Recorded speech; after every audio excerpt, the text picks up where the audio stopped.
Magandang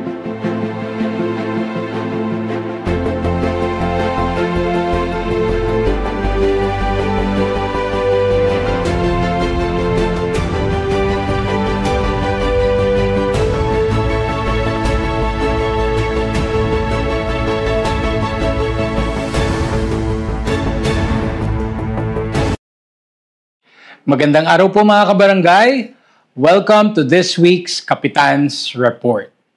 So, kamusta po tayo mga kabarangay? Sana lahat po tayo ay maayos ang kalagayan. No? Sana okay naman po tayong lahat. So, ano ba mga kaganapan sa ating barangay nitong nakaraang linggo?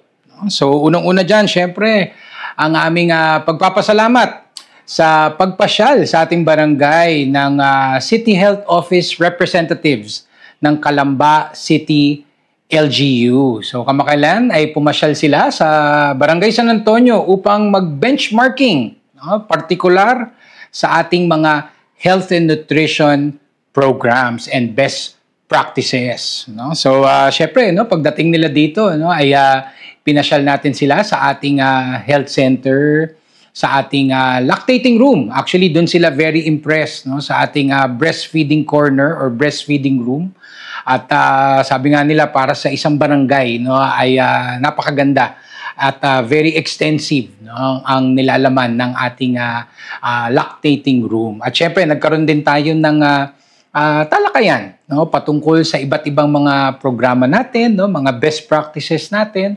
Actually, mas na-impress sila dun sa ating mga unique programs, yung mga hindi nila akalain na merong barangay na mag-i-initiate ng mga programang tulad ng mga nabanggit natin sa kanila, lalong-lalo na pagdating sa nutrition at gayon din sa lactation, yung sa pagbibigay natin ng pagpapahalaga sa breastfeeding. So again, ang aking pagpapasalamat sa mga representatives ng Calamba City LGU at nawa ay marami po kayo natutunan sa Barangay San Antonio. Siyempre, ang aking pagpapasalamat din sa Pasig City Local Government sa inyong pagrekomenda sa amin sa ating mga bisita. At syempre, ang aking pagpapasalamat din sa ating Committee on Health and Nutrition, kina Sir CJ, sa ating mga staff, at syempre kay Kagawad Rachel Rustia. At present din ang Barangay San Antonio sa iba't ibang mga activities spearheaded by our Pasig City local government. So unang-una dyan, kamakailan ay may sinagawang NCR GAD Summit para po sa taong 2025 na kung saan ang Pasig City LGU ay nag-host para sa buong National Capital Region, the 16 cities and 1 municipality. Nag-host ng isang Gender and Development Summit na kung saan ay tampok ang mga best practices ng Gender and Development Office ng pamahalaang lungsod ng Pasig. So bukod dyan, syempre, sa mga best practices na na-showcase din ng iba't ibang mga industries, mga industriya sa lungsod ng Pasig na kung saan nakakatulong sa mga iba't ibang mga gender-sensitive and gender-responsive programs ng ating lungsod. Syempre, buong suporta din si Mayor Vico Soto at ang mga Pasig City officials and very well represented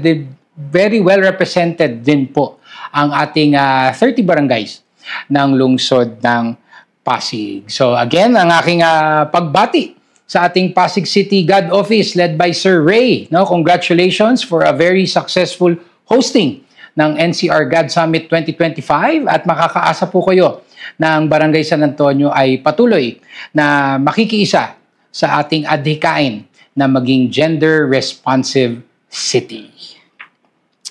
At kamakailan din po, nagkaroon ng paglulunsad sa ating lungsod ng Pasig ng Drug Abuse Prevention and Control Week para po sa taong 2025. So ang naturang paglulunsad ay sinagawa nung nakaraang flag raising ceremony sa ating temporary City Hall sa may Bridgetown at pinangunahan ang paglulunsad ng ating Pasig City Anti-Drug Abuse Office. So, syempre, special guest din po ang Dangerous Drugs Board Executive Director na si Undersecretary Earl Saavedra na nagbigay din ng mensahe para sa mga attendees ng ating flag raising ceremony na iyon. At syempre, during this launching, no, nagkaroon din tayo ng simple ceremony, no, yung pagsira ng effigy na inihanda nila, no, para sa bilang representasyon ng ating pagsuporta sa kampanya kontra droga. So again, no, ang kasama din po natin during the launching ay ang ating BADAC co-chair na si Kagawad Cynthia Milo at ang ating SK chairman na si Justin Garde. So again, sa ating Pasig City Anti-Drug Abuse Office, maraming salamat at congratulations sa very successful na launching ng Drug Abuse and Prevention and Control Week. No, at makakaasa po kayo, no, sa patuloy na suporta, no, ng Barangay San Antonio sa ating mga anti-drug abuse efforts dito po sa lungsod ng Pasig. At syempre, dagdag ko na rin, no, pagdating sa ating mga anti-drug abuse efforts, no, isa sa ating mga BADAC program sa Barangay San Antonio, ang ating BSA Pray and Play program, ang ating monthly youth camp. At it will be happening today, actually this afternoon. At syempre, no, ang ating theme, no, para sa ating Pray and Play program for this afternoon session ay ang ating pagdiriwang ng National Children's Month. No? So again, inaanyayahan po natin, no, ang mga kabataang San Antonio. Of course, layunin po or objektibo po ng programang ito ay mailayo ang mga kabataan sa masasamang bisyo, partikular sa droga, at gayon din mabigyan sila ng tamang gabay at values formation na rin. So again, magkita-kita po tayo this afternoon sa ating Pray and Play program, no, sa ating 4th floor ng ating Barangay Hall. And of course, nagpapasalamat din ako sa ating mga suki, sa ating mga tumatangkilik ng ating BSA Monthly Sustainable Programs, no. Bagamat inulan tayo last weekend, no, medyo masama ang panahon, no. Talagang although na-deploy na natin ang ating resources, no, ang ating mga kagamitan, mga staff natin, no. Tapos doon naman biglang umulan, no. So medyo nung una na-disappoint tayo, pero ang nakakatuwa, no, yung overwhelming support and turnout para sa ating mga monthly programs sa araw po na iyon. So unang-una syempre ang ating pagdaraos ng ating BSA Sininggaling program, ang ating free monthly art workshop na isinasagawa natin sa Emerald Avenue. At nakakatuwa, no, kahit umuulan, no, nagsipunta pa rin ang ating mga regulars, no, yung ating mga suki sa ating Sininggaling program. Of course, nag-uumapaw tayo sa ating mga collaborators and partners, no, na siyang tumulong, no, upang maidaos natin ang Sininggaling program. At again, this is in celebration again of National Children's Month. So ang ating mga participants, no, marami ring naiuwi ng mga goodies, of course, hatid ng ating mga partners, no, yung may mga kabarangay pa tayo na sila rin ay nag-contribute, no, para sa mga goodies ng ating mga participants. So again, maraming salamat sa ating mga partners, mga collaborators natin. Of course, sa ating mga regular participants ng ating Sininggaling program, maraming salamat. Sa ating workforce na tumulong sa pag-setup, maraming salamat. At syempre, no, ang aking pagpapasalamat din sa ating Committee Co-Chair on Tourism, Culture and Arts na si Kagawad Venus Laput.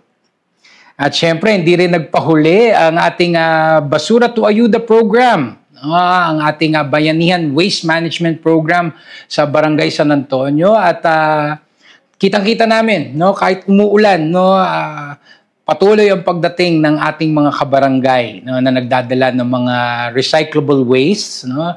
Yung mga ilang karton nga lang kinailangan namin munang tanggihan.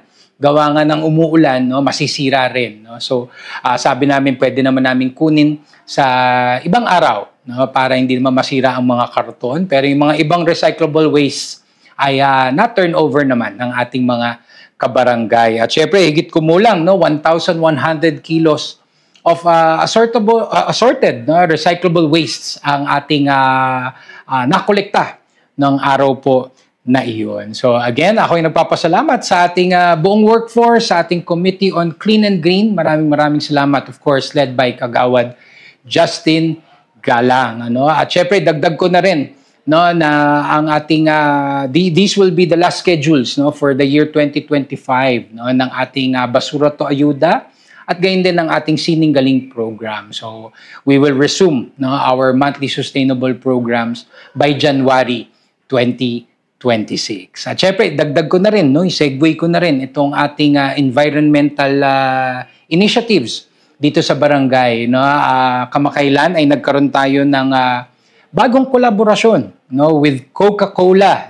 At ang programa nila ay tinatawag na Barangay Tapon to Ipon Program. So again, nakakatuwa. This is very similar to our participation also sa yard sale na isa ring sustainable program na hatid naman po ng Ortigas Malls. So dito naman po puro PET bottles ang kokolektahin naman ng Coca-Cola. So again, for now, we are one of 21 pilot barangays sa buong bansa. At isang malaking karangalan na mapabilang sa mga pilot barangays po na ito. So for now, medyo we will start small, baby steps muna, as per our conversation with the representatives of Coca-Cola. Pero eventually, by next year, we hope to scale up ito ang ating collaboration para sa ating kalikasan. So again, ang aking pagpapasalamat sa representatives of Coca-Cola, of course led by Miss Christine Garcia. And of course mga kabarangay, ang aking patuloy na pag-anyaya po sa inyong lahat to please like and follow our official Facebook pages. Please subscribe to our YouTube channel. Please join our Viber community group and please do regularly visit our official website sanantonio.pasigcity.gov.ph para lagi po tayong updated sa ating mga kaganapan dito po sa ating barangay. So again, ang aking patuloy na pagpapasalamat sa ating mga katuwang sa pagseserbisyo, ang ating mga mahal na barangay employees, the barangay council, the SK council, our social media team. Maraming salamat for keeping our kabarangays informed. Of course, sa ating mga collaborators, benefactors, mga donors natin. Maraming salamat for always helping Barangay San Antonio. And of course, sa ating mga mahal na constituents, mga kabarangay natin, mga netizens natin, maraming salamat sa inyong patuloy na tiwala at suporta para po sa ating barangay. So muli, ang aking pagpapasalamat po sa inyong lahat, sa inyong pong pakikinig, and rest assured that BSA will continue to do its best upang ihatid po ang tunay na service with a smile para po sa ating komunidad. So sa ating mga kabarangay, patuloy lang po tayong magdasal. There's so much to be thankful for sa mga blessings na natatanggap po natin sa araw-araw. So sa ating mga kabarangay, mag-ingat po tayo lagi. Stay safe always. And may God bless us all. Thank you.